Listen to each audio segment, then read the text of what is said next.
What's up, everybody? Welcome back to the Fantasy Football Outpost. My name is Dallas.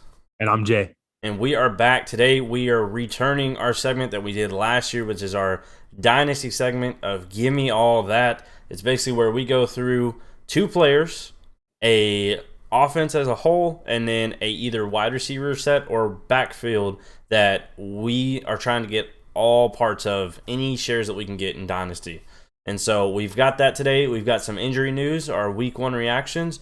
And so this is going to be an exciting episode. Football is back. It was a great weekend. I'm sure you agree. Yeah, it was great. I got my red zone going this weekend and had the 8 box going. So great. I'm glad to see football again this week. Yeah, it's just good to see. So before we get into this, make sure you subscribe if you haven't. And if you're new, hit that notification bell and you can see anytime that we go live.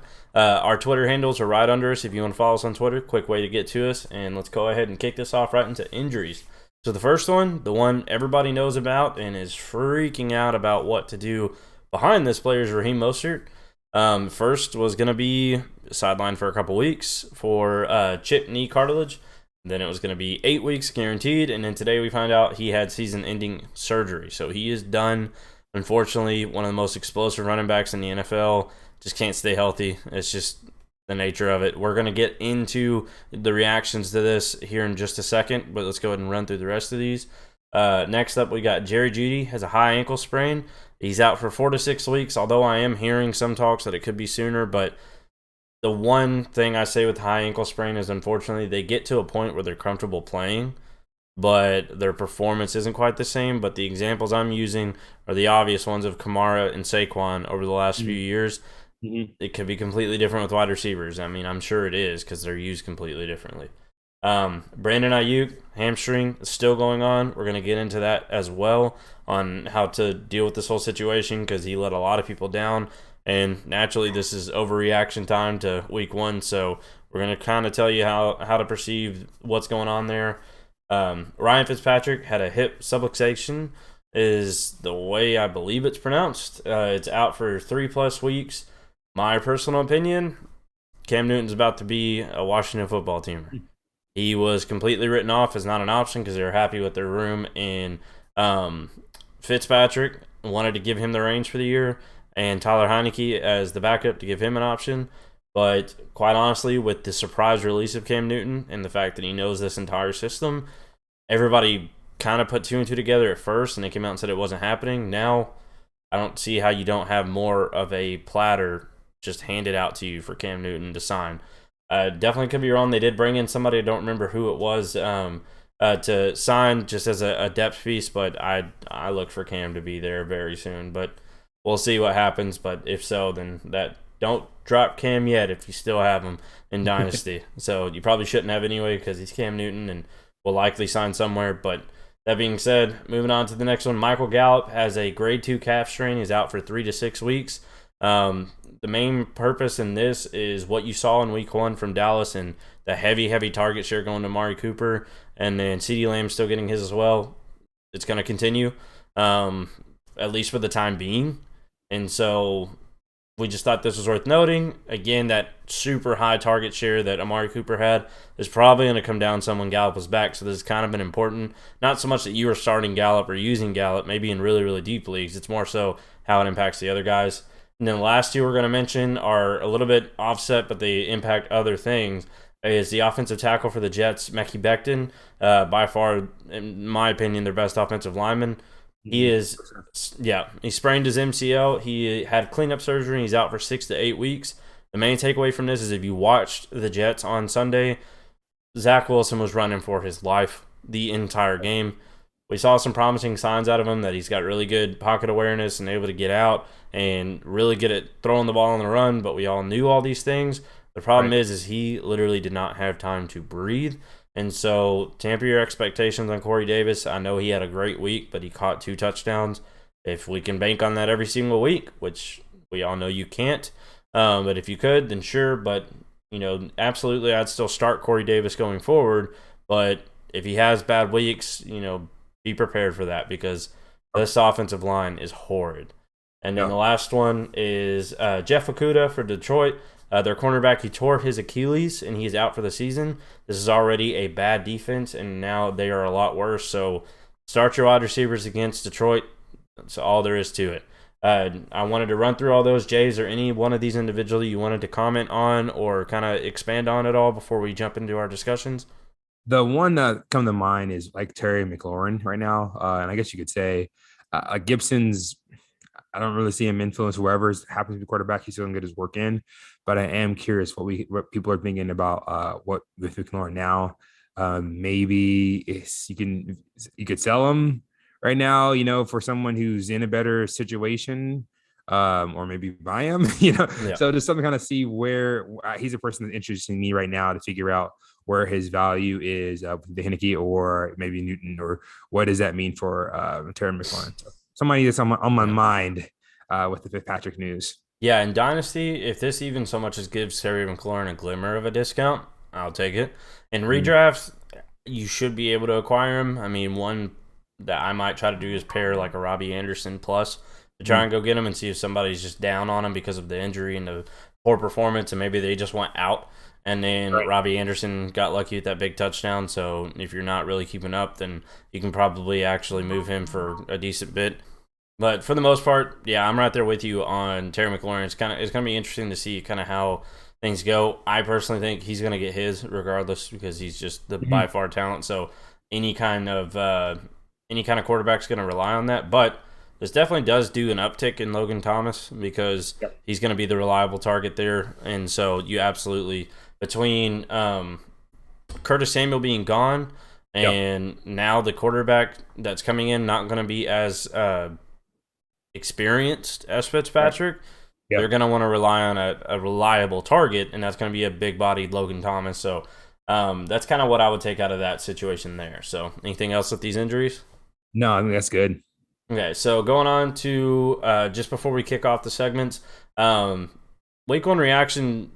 This is just a great weekend of football. I mean, everything was exciting that looked like there wasn't any kind of crazy new penalties this year that's just going to be really annoying. You know, the stuff like that that's going to cause issues. Some of the offense surprised us. Me, I'm a big Cowboys fan. I was not expecting that at all. I thought they were going to get absolutely destroyed. One really interesting news that I saw that I posted in some of our leagues was that Kellen Moore said that they actually called 28 run plays that night, and 24 run plays, and Dak checked out of 12 of them. And so those of you worrying about Zeke, it was the Buccaneers. You shouldn't have been worried anyway. Those of you who were kind of curious on Dak, this is a great sign that he's getting even more efficient at reading defenses before the ball even snaps. And so he checked out of those, and you saw how that reflected during the game. They were in it all the way to the last second. And so that's a really, really good sign. All in all, again, not being biased as a Cowboys fan, they genuinely looked like a really, really well-oiled machine of an offense. And so CeeDee Lamb had some drops. I don't think either of us are worried about that. I think he's just getting some jitters out. The man had COVID a week ago and just came back, so he missed a short segment of the training camp. So that being said, the main thing that we're going to go ahead and roll right into from week one was this 49ers team. Yeah. There is a lot going on with this right now. So you've seen the reports of Trey Sermon was a healthy scratch because he just simply did not beat JaMychal Hasty and Elijah Mitchell. Elijah Mitchell comes out, runs for over 100 yards, and that seems like it lines up perfectly. What happened to Brandon Ayuk? This guy that everybody was hyped on, including myself, came out and gave you a goose egg, wasn't even targeted. What's the deal there? And now we're hearing reports that it was Trent Sherfield's performance in the preseason is why he actually got demoted. It had not so much to do with the injury. Right. And you're hearing all these rumors going on right now, and I'm just going to take about a minute to read this quote. For all of you who paid attention in the offseason prior to the draft, one of the main players that the 49ers were in contention to draft was Mac Jones. This entire offseason was, are they going to take Mac Jones? Are they going to take Trey Lance? Are they going to take Justin Fields? Fields faded off, and it just became the Trey Lance, Mac Jones show. And then right at the end, we finally started to feel like it was Trey Lance, but the whole offseason, Mac Jones was the favorite in a lot of people's minds to go here. Any of your major sports news stations were all talking about how Mac Jones is pretty much a shoo-in to go here. So I'm going to read this quote for you guys after the draft happened. And this is directly from Kyle Shanahan. He said, "Now, we wanted an opportunity to go and look at everybody, but I think just looking at this whole process, I think I was in Mexico the day we made the trade, and within hours there was at least 2 people who are out there speculating that their opinions are that we're taking Mac Jones. And ever since then, I've kind of just watched every single person assume that was accurate and that those weren't opinions, those were facts. We didn't feel that way from the beginning. I wouldn't have said there's no chance we wouldn't have. We were going to go through this process, and I would have never said it couldn't have ended up being him, but I know how we felt about Trey the whole time. To watch that happen and to kind of watch everyone just assume because a couple people say something, that's exactly how you feel. We weren't going to work to correct that at all. I thought that could be an advantage for us, especially when you look into stuff that just came out today. Stuff that, I mean, you never know with this league. If the whole NFL is assuming you're doing one thing and you're not doing that, I'm not going to work hard, and John, we're not going to work hard to correct that." Yep. Hearing that right there should tell you right away that these reports, if you actually looked into them, one of the main examples is Brandon Ayuk still learning to be a pro. Everybody that is young in the NFL is still learning to be a pro. Justin Herbert, Rookie of the Year last year, is still learning to be a pro. That statement from that report was a reporter. Now, granted, he's been with the 49ers for a very long time. That was his opinion on the matter. And to me, based on the reports I've seen, it looked a lot like just trying to get ahead of the curve and try to point because he knows Brandon Ayuk is going to struggle because the real reason he was demoted was his hamstring is still lingering. Trent Sherfield had a great preseason, a good enough one for the coaches to feel confident throwing him out there ahead of Ayuk. And quite honestly, Ayuk was probably out there as a decoy more than anything. Now, I did have this discussion with a couple of people, so if you're one of those that think you have to be a top-tier elite talent to be a decoy, that's not even remotely true. But secondly, if you look at what Ayuk did last year for them, people are going to respect what he's capable of. Right, definitely. And so, knowing all of that, the one other thing I'll mention is also Kyle Shanahan exercised his right to not disclose anything related to injuries prior to being forced to in training camp. They actually have a period where they are not forced to tell us anything before the season starts, and then they have to every week. And he did not disclose anything, which basically between the quote as well as the exercising his right to do that, he is one of the coaches that feels it's an advantage for your opponents to know as little as possible. And so if it's something that's coming out like this about, Ayuk not knowing how to play football, apparently, and Elijah Mitchell and Jermichael Hasty being superstars, he's not going to correct that. And so that's kind of the Brandon Ayuk side of things. I'm going to let Jay kind of kick off these reports we're hearing about Elijah Mitchell and Jermichael Hasty and Trey Sermon and how you should be reacting to them and what you should be doing with that piece of news as well, now knowing how their mentality is in San Francisco when it comes to stuff like this. Yeah, so they love Trey Sermon coming out. And then there's no reason to say that they don't still. So even on the website, he's still listed as a number 2 back for San Francisco. So if you have the opportunity to get a hold of Trey Sermon right now, I would do that. Even if, say, this week coming up is week 2, Mitchell is still the guy, or they split or something like that. Just the opportunity cost for getting into Sermon right now is so low, has dropped so much because he's not the main guy, that relative to the odds of him becoming the guy, it's a great value. So we'll talk more about our guys that we are buying, but along the lines of what all Dallas said is just people buying so much into the coach speak about what's happening with him. He's maybe a great person to go after right now and target as everybody's putting their waiver wire bids on for Mitchell. And that's the main thing to take away from this is, like, he just said coach speak because that's naturally what we go to. This isn't even that. This is literally opinions of reporters watching the situation.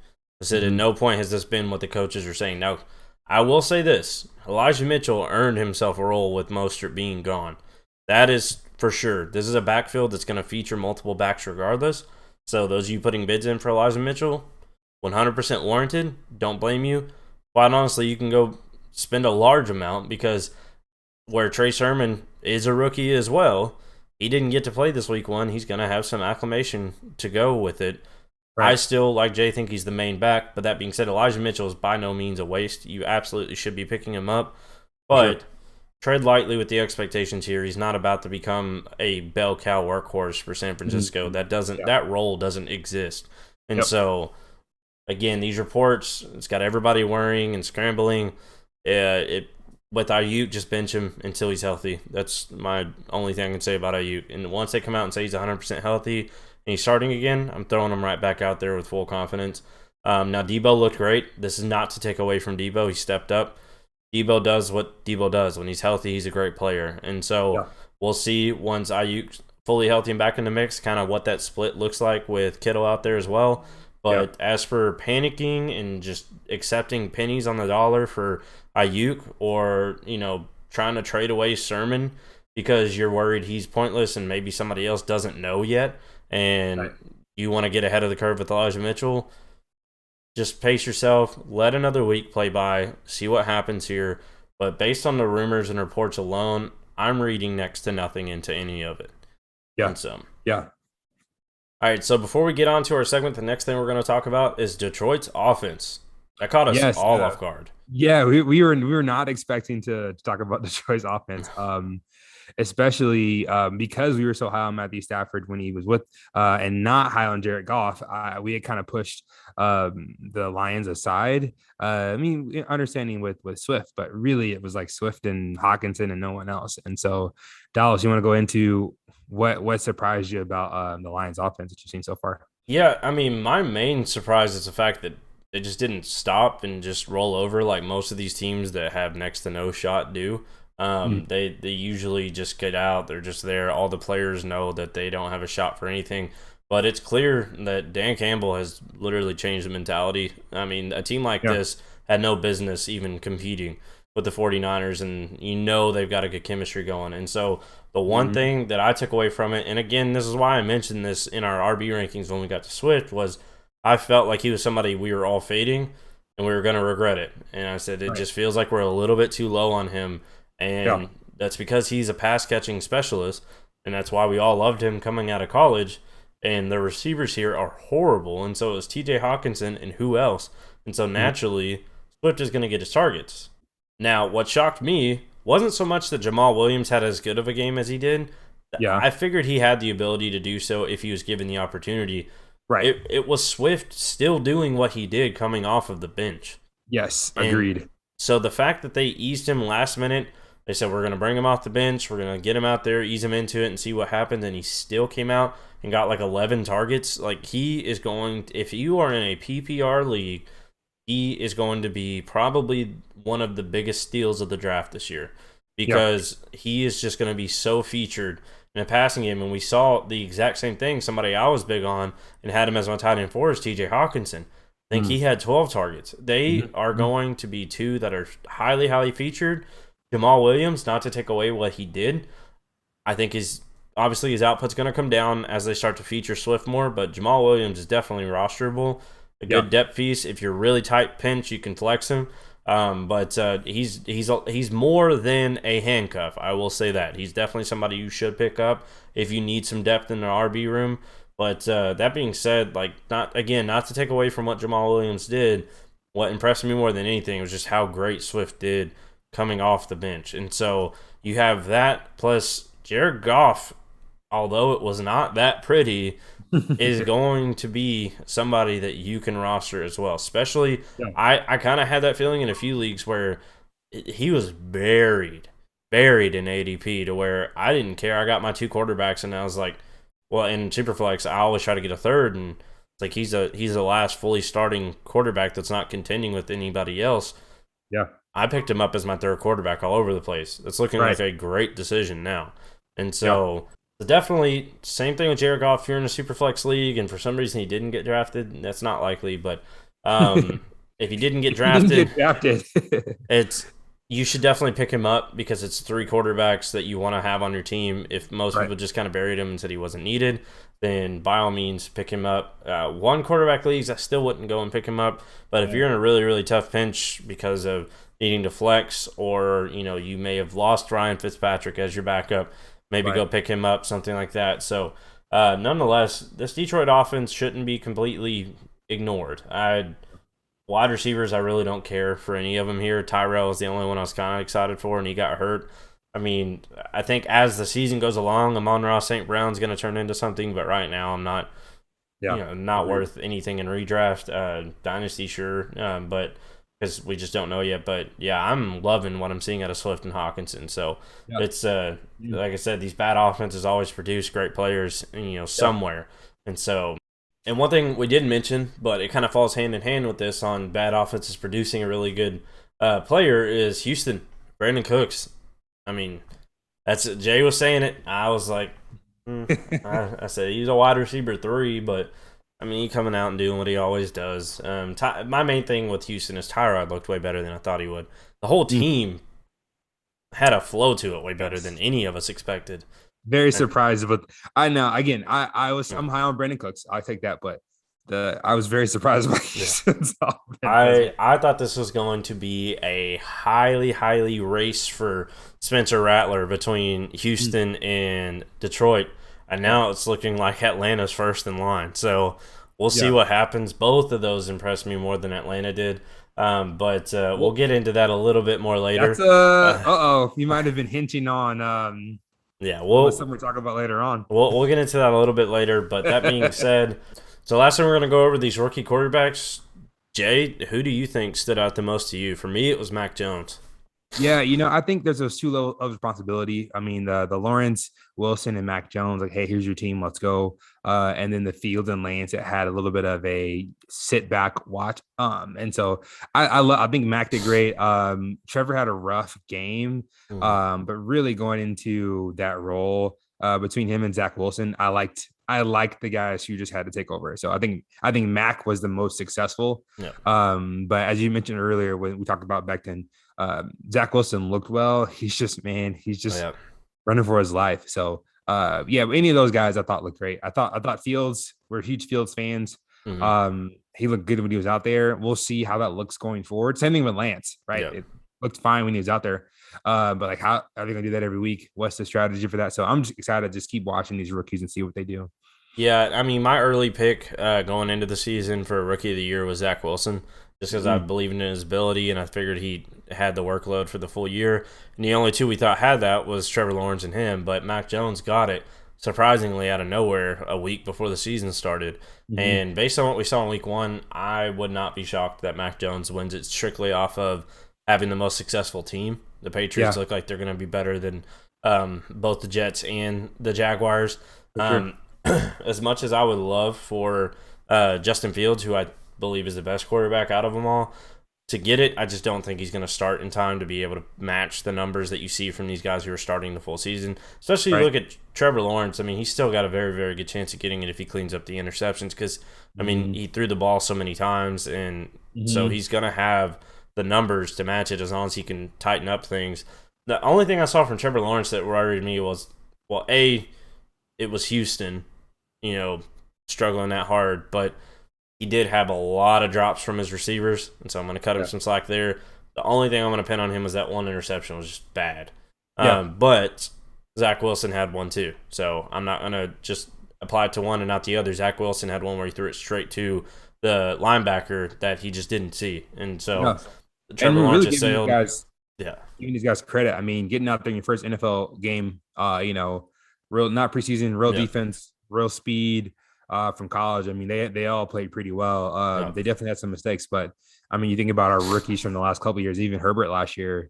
He had his rough patches early, and him and Burrow. So Yeah. I think kudos to all the guys that played this past week. Yeah, it's going to be exciting to see how this plays out with all them. The only other one that we'll get into a little bit more later, but while we're on the Rookie of the Year discussion, right now for me, it's it's going to be a race between Mac Jones and Jamar Chase if he keeps up what he's doing. But we'll get into that later as well. So we're going to transition over to our Gimme All That segment. So again, as I said at the beginning, this is something we did last year. If you want to go watch last year's and kind of see how we did, these are dynasty based, so it's not necessarily a how did that season go thing. This is more so for now, for the future, and so on. And so this is where we both picked a player, and then we both picked an offense, and then we had to pick a wide receiver group or a backfield. And so I'm gonna go ahead and just for translation, what we're picking them for is these are people we are going after in Dynasty, and we're trying to get them anywhere we can on our roster. So I'm gonna go ahead and let Jay kick it off with his first player and go from there. Yeah, and before we get into it, we do this list separately. So I actually came into making my list, and I had to go. Some of these are my second choices because Dallas and I were such in sync with the guys that we're going after, which makes for great content for you guys, but makes it impossible when we're in so many leagues together. Yeah, So, really so a lot of what you hear from Dallas, I 100% agree with. So the guy that I am going after, and then I mean, after, in a couple weeks, this will be complete moot point, but is Lamar.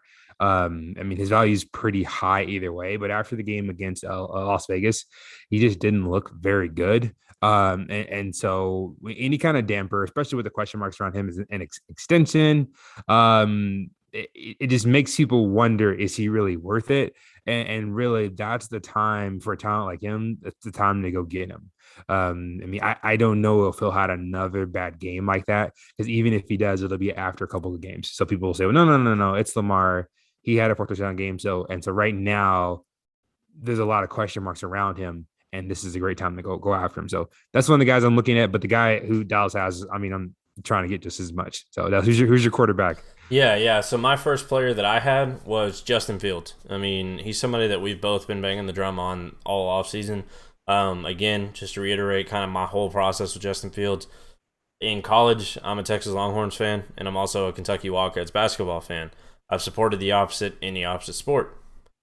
Ohio State does not have a good place in my mind for college. They never have. So going into this, I really don't watch them. I'm not a huge college football watcher. I'm starting to get back into it more this season.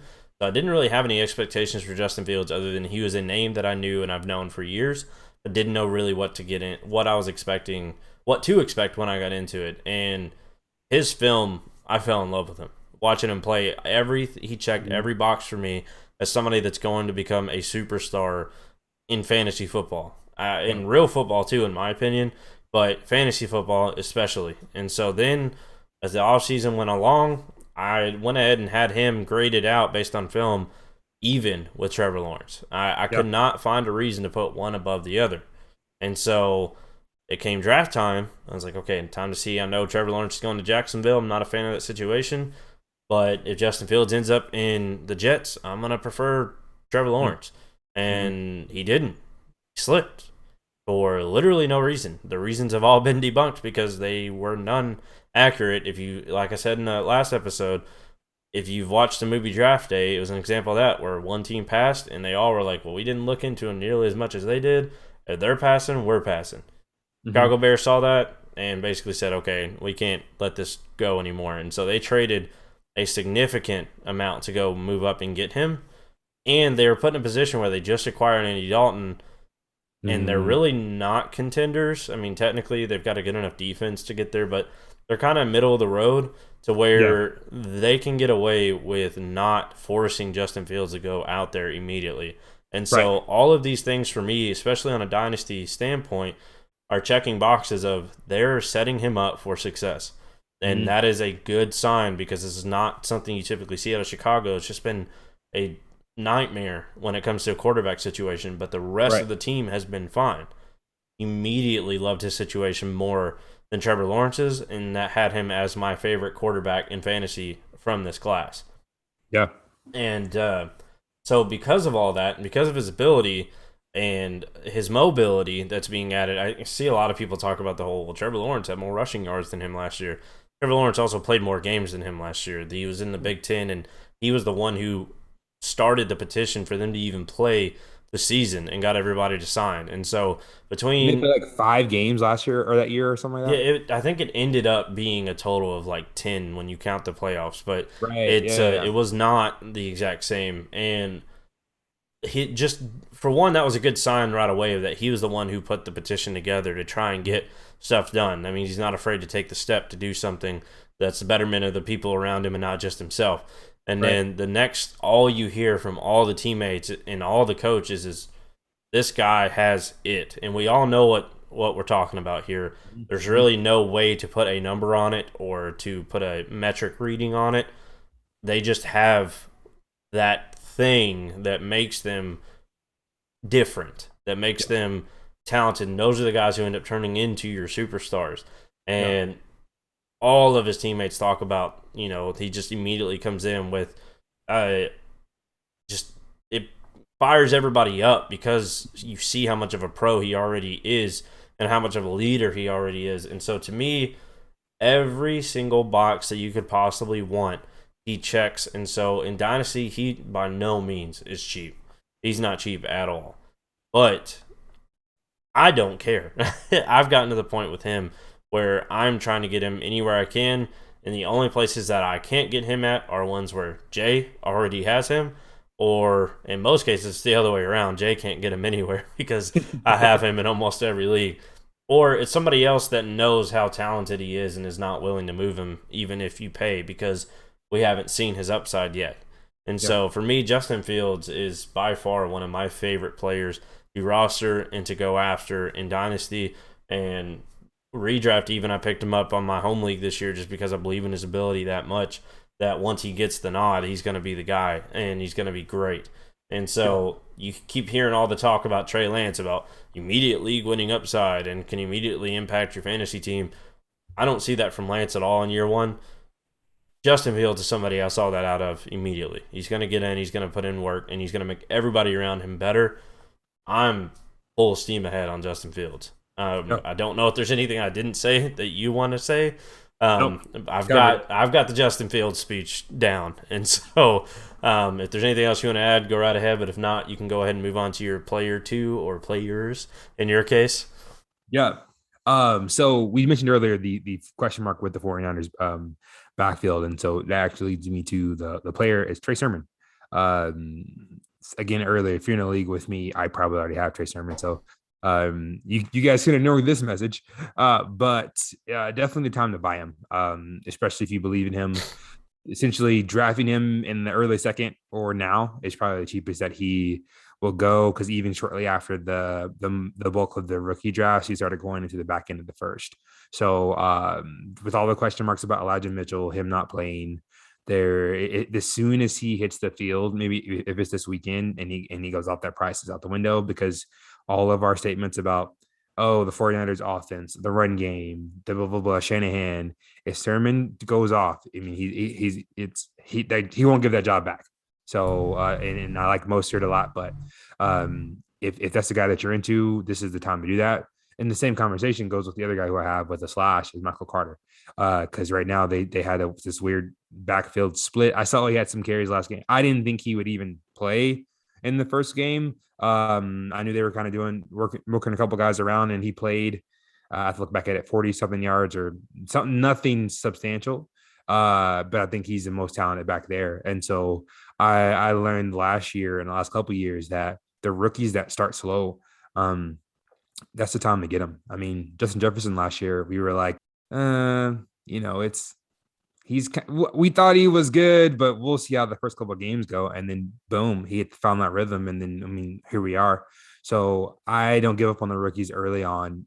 We'll see about the running back, but that's Michael Carter and Trey Sermon are my same situation kind of thing, buried for now. But I think at the end of the season might be a league winner for you.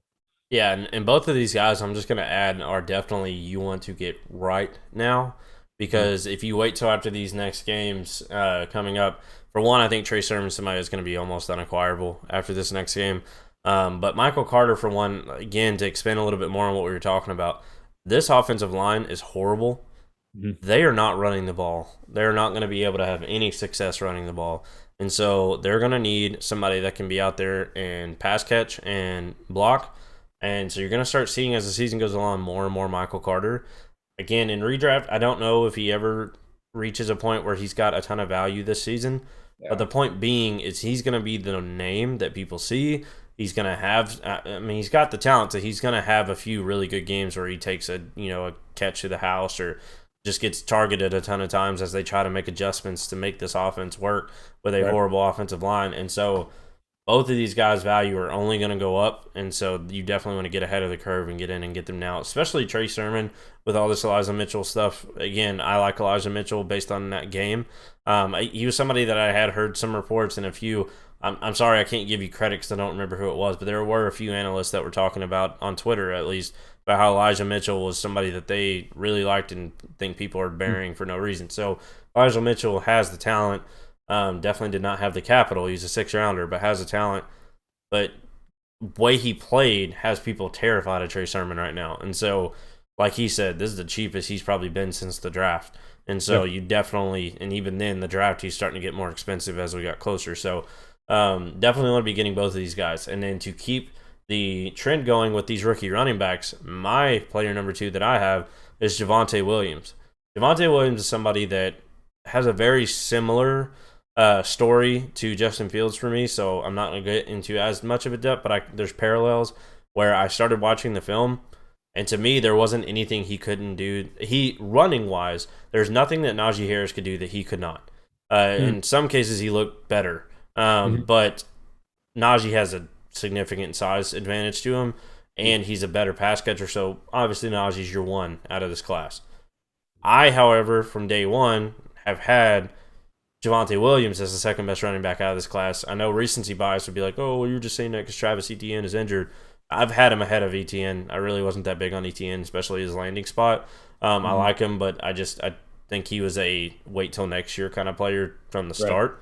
Javonte Williams is somebody who I think is poised to follow a very similar career arc. Now, I'm not comparing him talent level yet, but career arc, at least in his early career, to what Nick Chubb did.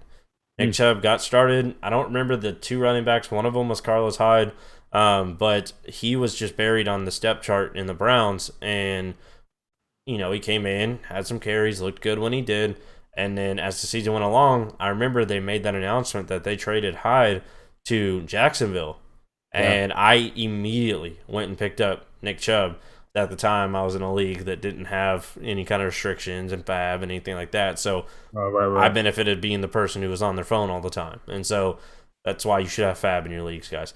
But I picked up Nick Chubb, and he won me the league because of that run he had to finish the season off. Javonte Williams, and I could be wrong, but I'm pretty sure they have a very, very easy end-of-the-year schedule.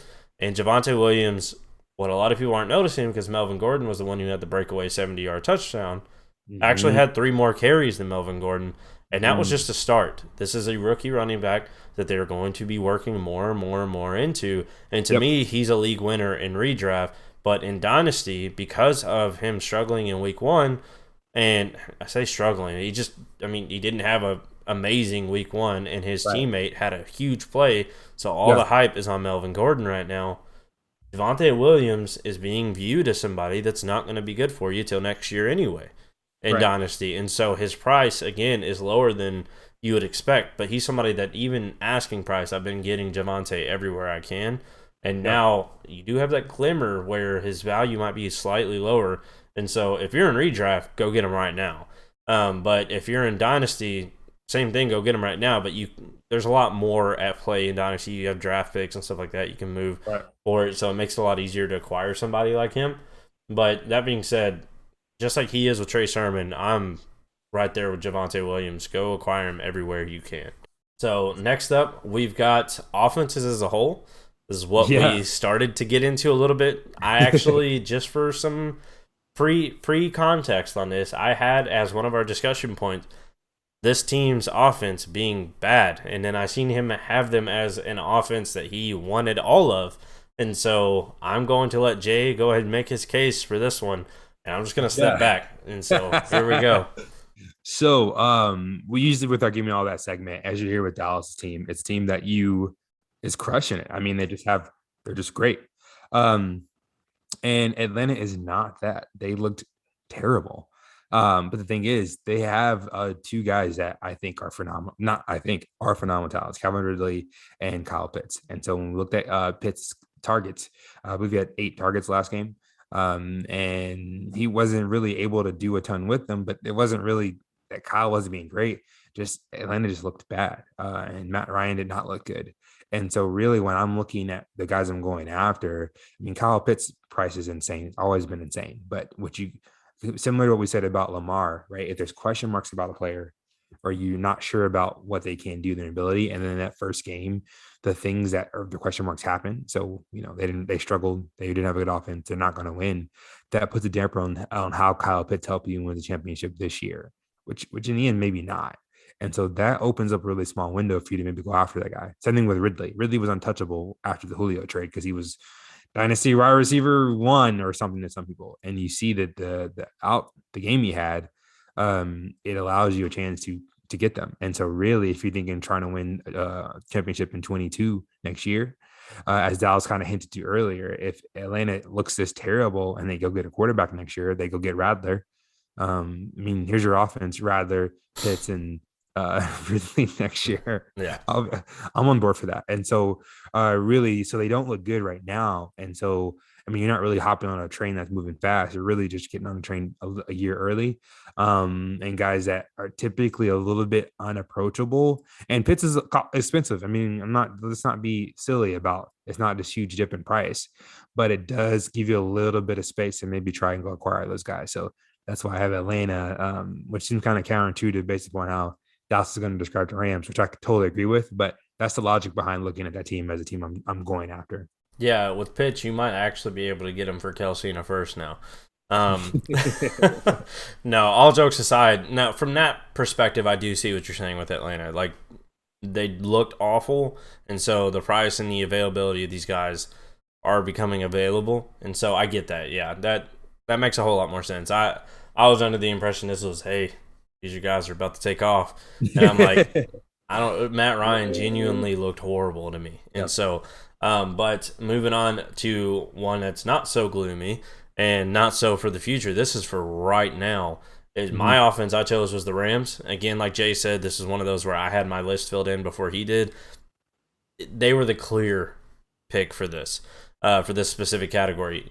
We like the quarterback, Matt Stafford. We like the tight end. That's a box that's not usually always checked, but we like the tight end in Tyler Higbee. We love the 2 receivers in Robert Woods and Cooper Kupp.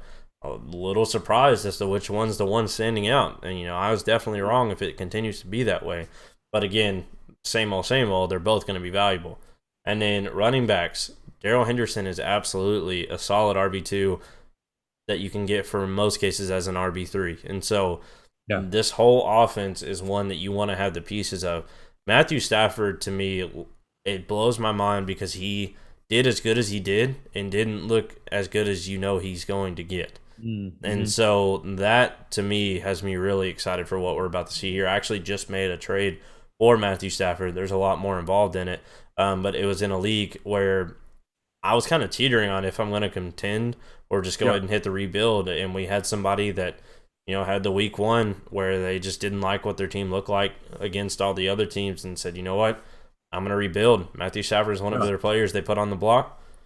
I'm gonna jump all over that because he's somebody that I do think has 3-4 years left. And if you know me, when it comes to Dynasty, the advice I always give is 3 years or more. I don't care what their age is. If I honestly, Tom Brady, I have no idea when he's retiring. I like to think that he's in that 1 to 2 year range. But if they fit the box of they have 3 years or more, there's so much that changes on teams and personnels and players that are surrounding the player you're talking about, that age is not a factor if they have 3 years or more, because they're both going to have situations change. So Stafford, for me, in Dynasty, is somebody I want to get anywhere I can because he is still a discounted quarterback because he's old. Everybody does not like having the older players, and so he fits right in that category as a discount version of Aaron Rodgers. Granted, after that week 1 performance from Aaron Rodgers, they might be valued the same. But the same way Aaron Rodgers is viewed as he's a top-tier quarterback, but he's just older, so in Dynasty his value's lower. Matthew Stafford is that, but even cheaper because he's not the name Aaron Rodgers is. For me, I love getting Matthew Stafford in Dynasty right now, especially Superflex, where I can have him as my quarterback too. I think you're sitting very, very pretty with that. And then you look at these receivers. I would have loved for some beat reporters to tell me about, him and Cooper Kupp sitting at IHOP for 7 hours a day eating Yeah. breakfast together. That would have been fantastic. But Right. I'm sitting here basing it off of what I believe talent wise, and that Robert Woods is your more efficient guy. He looks like he's already made best friends with Cooper Kupp. And so that being said, Robert Woods to get that touchdown, I'd like to see another week to kind of see how this goes. Otherwise, I'd be a little bit panicking on Robert Woods if he didn't catch that touchdown. But that being said, they both still looked good. Neither one of them looked like they're washed or looking bad. But I have to concede right now, it's looking like Cooper Kupp's the guy to have there. But again, Robert Woods, these guys are always top 24 guys. And so you should be comfortable with both. Just the way it's looking like is kind of flip the way you thought about him if you were like us, where I thought Robert Woods was the one that had the wide receiver 1 upside and Cooper Kupp was the lock for 2. It's kind of looking like the other way around, where Woods is a lock for a wide receiver 2 most likely. Kupp is the one that's got the higher upside. So we'll kind of see how things play out. And speaking to segue into top 24 wide receivers that kind of go back and forth, figure out who's the one. Tell us about your wide receiver room, because we have the same team written down. But I think our expectation is going to be completely different. So I want to hear what you have for your team. Yeah, so this is one where again we both struggled trying to figure out what to pick for this category. Where again, just to clarify, we had to either choose a group of wide receivers or a backfield. We weren't doing the Cowboys receivers or Buccaneers wide receivers. Those are obvious. We're not telling you anything with that. There's no excitement there. So what we went with here is the Bengals wide receivers. And a lot of us had our worries with Ja'Marr Chase. I mean, the drops are bad. And when he comes out and tells you the reason for it is because he's struggling seeing the ball, okay, that's not what you want to hear at all. And he came out and showed us there's no reason to panic. He's going to work on it. He's got the elite talent that we all seen. If you watched his film, that was one takeaway I had from his film is there's nothing this guy cannot do. Higgins, before they signed Ja'Marr Chase, was one of the biggest hyped receivers coming into this season. And so talent-wise, that didn't go anywhere. And one thing that I love that we can finally say with comfortability, Joe Burrow is here. Joe Burrow is that guy. I was right there with him last year. I told everybody when he went down, I saw enough from him to believe this guy is elite. And he came out again. I know it's week 1 overreaction. He's going to struggle. That's just natural. He's a young quarterback, didn't even get to play a full season last year. There's going to be games where he comes out and struggles, and it's going to make this take look like, oh, see, you were just overreacting. I genuinely believe in his talent, and because of that, I believe in both Higgins and Chase. Now, I'm not as high on Boyd as a lot of people are, thinking he's just a shoe-in to get these crazy targets, because I think this is a different offense now. I think this is a more down-the-field offense, trying to get the ball moving faster. Had this been a more conservative offense, I'd say sure, it's going to be balanced like it was last year with 3 wide receivers when A.J. Green was the Ja'Marr Chase, and they all saw around 100 targets. I don't view it that way, but that being said, in a full PPR, because every catch does give you that much of a bonus, I definitely would still roster Tyler Boyd. He's not somebody you should just go out and start cutting, and he's going to have his weeks too, just because of how much this team is going to pass. But that being said, all 3 of these guys are definitely rosterable, and the first 2, in my opinion, are guys you should be really excited about, and both have top 24 upside. And technically, depending on how the needle goes, if it flips to Higgins next week, then they both have top 12 upside. We just don't know which one it'll be. If it continues the way it went this week, Ja'Marr Chase is going to be the one with the top 12 upside right away, which makes him – he's expensive anyway in Dynasty, but he's somebody that guys like that I like describing as one way, where they're super expensive, the price isn't going to come down. So wait until you see something that makes them worth that price. If he's going to continue what he's doing, I will now pay that price. And so I'll let you expand a little bit more on these Bengals and what you thought and what you saw out of them and how you feel. Actually, I agree with a lot of what you said. The only difference from my perspective was looking at just the current value. So right now, it's kind of common of kind of like Dallas said, like the Bengals are back, or whatever it is, they're going to be great. And so for me, right now, this is the front end of that ascension for that team. So I would buy, but actually I would probably end up selling someone down the road. And then whether that may be, we'll kind of see how things play out. I think Higgins is going to be the best value on that team going forward, because with his price tag and what he's going to produce for you. I think Chase is going to continue to be expensive, but he's going to be good. He's already good. So, but I think down the road, trying to hit that peak to where maybe the Bengals are just firing on all cylinders. Chase is looking like the dynasty wide receiver one or something like that again, like overall receiver one. And then at that point, making the move to say, you know what, let me trade Jamar Chase for a guy who's struggling. And maybe Metcalf looks Yeah. iffy or AJ Brown hasn't figured it out with Julio or something like that. And you can make that move for one of, or, Tyreek Hill looks human for a couple of weeks, and you can move Chase for that for a contending team, and then maybe the same thing you hold on to Higgins, or maybe if you have Higgins who starts to look like the one, and they're like, oh, we were wrong all along. T. Higgins is really the one, and Jamar Chase is the two. Well, then you go get Jamar Chase, and so you really just kind of play like there's going to be attention to Cincinnati. I mean, it's going to be there. Burrow's like Dallas said, Burrow's good. Their teams is better than it has looked. So then it's really just kind of reading the tea leaves with that team to see where is the value, and that value might be, as Al said, just owning the guys. But you can't navigate what the dynamics are if you don't have them. Because if you try to wait until this happens to buy them, you're in trouble. So right now, getting ahead of just the start, having one of the two of those guys on your team, so then that way you can be in control of saying, you know what, I can either flip Chase for a guy who I know for sure will be a top 5 dynasty asset, or I'm going to hold Chase because I think Chase will be a top 5 dynasty asset. And Higgins might be undervalued. So just I'm the thinking is exactly the same with what Dallas says. Is I'm thinking get in front of it, because at that point you can make the best decision for your team if you already have those guys. Yeah, the only other thing I'll add is if it continues the way it's going right now, for me, I'm a person who likes to follow targets. So they both had great weeks, and if it continues where Chase continuously gets more targets than Higgins, I'm waiting for a big blow-up game from Higgins catching like 2 touchdowns or something like that, and he's going to be the guy I move. And then I'm trying to hold on to Chase now. But it was 7 targets to 5, so, I mean, right. That could change next week and be 8 to 6 Higgins. So, but definitely a wide receiver room that we're going to want to have. So that's it for our Gimme All That segment. We've got our starts of the week to go over real quick for you. There's not a whole lot to say with these other than the matchups are great. We believe in the players, but we're going to try to get these to you every single week to close out the episode. So I'll go ahead and kick off with my quarterback. That is Tom Brady against the Falcons. We saw how bad they looked. And so Tom Brady is still killing it, has all the weapons you could dream of. Antonio Brown's looking great. The running backs surprised me. They're looking good. And then you've got all these receivers to throw to. Tom Brady's a sure thing against Atlanta, in my opinion. Yeah, I love it. My quarterback, Justin Herbert against Dallas. I think that offense just looks good. Cooking Dallas did not look fantastic on defense. Now they're playing Tampa. So we'll see how they look in the next game. But I like Eckler's work and Allen, and then Jared Cook, who, we've always been high on. So I like Herbert against Dallas for a quarterback. And not from running back. I was kind of surprised. Dallas actually kind of gave me a side look when I wrote it down, and I had to double check it. Is Najee Harris was Baltimore.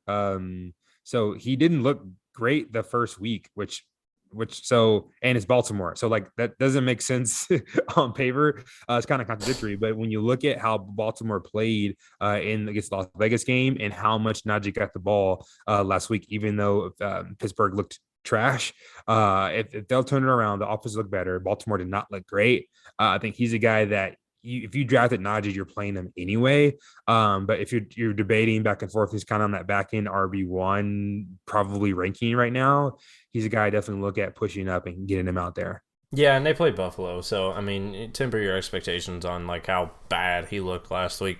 And Drake got a ton of targets here. Najee's a great pass catcher, so I think he's going to end up doing a lot better than we think. So I really like that pick.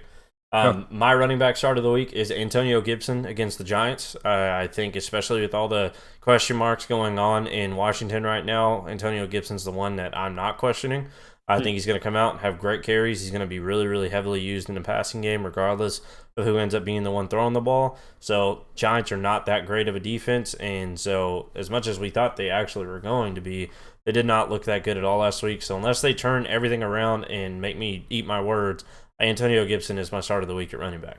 I love Gibson. I guess a lot of question marks. I think he's a guy that's going to be solid, that held him the ball and just switch for the best.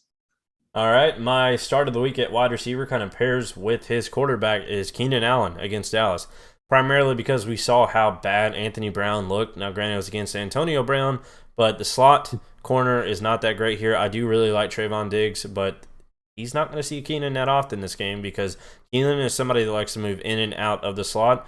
And so, although Keenan could struggle the whole game from the outside and then still come in and get his in the slot and be just fine, he gets peppered with targets all over the field, and he's, as you made the great case last year in an episode, the greatest security blanket Justin Herbert could have asked for. And so Keenan Allen should be a sure thing against Dallas' defense that, again, it was Tampa, but they didn't look that great, and somebody's going to be getting the targets here, and I think it's him and Eckler, and Jared Cook's going to get the important ones, but he's not going to get the volume. And so Keenan Allen should be a great start, especially in your PPR leagues. Yeah, I love it. One guy who I don't think I've ever sold him or been the guy who have talked about Deebo Samuel ever. And I went a little bit deeper down in the rankings and just looking at how San Fran looked last week and the question marks around Ayuk and we mentioned earlier.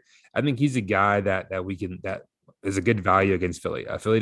Philly actually played well as collectively last week, but I think that's going to be a good matchup for him. And I think Kittle will be fine. Philly has that kind of internal defense situation where they kind of clog up the middle, and so which that might slow down Kittle, might not. But I think Jimmy G's got Deebo as his guy right now. He seems to be their wide receiver with everyone else, the random Sheffield guys, I don't remember all their names for San Francisco. So I think Debo's a good choice there. And Jimmy Garoppolo's in a position where he's, basically campaigning for a job. So he's going to go back to the guy that just made him look great last week. And so it should be a sure thing with Deebo this week. Again, I mean, he's going to get his targets. I wouldn't expect what he did last week because that was just phenomenal. But he's going to be getting a heavy amount of targets. So just like Keenan Allen, the volume is going to be enough to make him a great start. Yeah, if you would have paid me $10 to tell me to say Deebo, I have no clue. But I mean, I'm not going to deny the values there. The last tight end for me is Gronk. Again, another guy who I don't necessarily not high or not low, and it's not one I usually talk about. I like the matchup against Atlanta. Like we said, how bad Atlanta looked. And I think there's a lot of attention going to Evans, Godwin, Antonio Brown, as they should. And so Gronk's a guy that just, as you know, just randomly gets in the right spot and scores a touchdown. And so if you're looking at more so, I mean, if you have a strong tight end, you're not looking at Gronk. But if you're streaming and you're looking at like back the tight end 10 through 15 range, he's probably a guy that's available for you there. And I think there's a pretty good matchup. So a good value without spending a lot of fab, something like that I think Gronk would be a good choice. Yep, and last but not least, my tight end start of the week is Noah Fant against Jacksonville. The unfortunate news we heard about Jerry Jeudy this past week, there's going to be needing to spread the ball around. Both the guys that step up for Jerry Jeudy are not guys that play like Jerry Jeudy. They are guys that are mid to deep targets with Tim Patrick and KJ Hamler. So you're going to need more options popping up underneath, and that's going to be the tight end that gets a lot of those targets that Jerry Jeudy got across the middle of the field. Teddy Bridgewater loves throwing the ball to a situation like that, and it's a happy bonus that Jacksonville's defense looked horrible. They let Houston, of all teams, walk all over him. I don't remember his first name, but his last name was Brown. That just kept sticking out to me for Houston, and I didn't know who it was. And when I went and looked, he was a tight end. Pharaoh Brown, that was the name. Yeah, we had to look it up real quick just to show you. We didn't even know who he was, but he was a tight end getting open consistently against this defense. And the difference here is they actually have weapons on the outside that Jacksonville is going to have to be paying attention to. And so, honestly, Noah Fant's somebody that I think could really, really have a big game this week. And so he's my tight end start of the week. Yeah, love it. Good choice. All right, guys, once again, like I said at the beginning, make sure you subscribe if you have not done so. Click that notification bell. Follow us on Twitter at PickOnTheBlock and at DallasFFO. Also, at the FF Outpost for any kind of updates that you're looking for. Thank you guys for tuning in. We will see you on next week's episode. Bye. All right, good. You guys have a good week.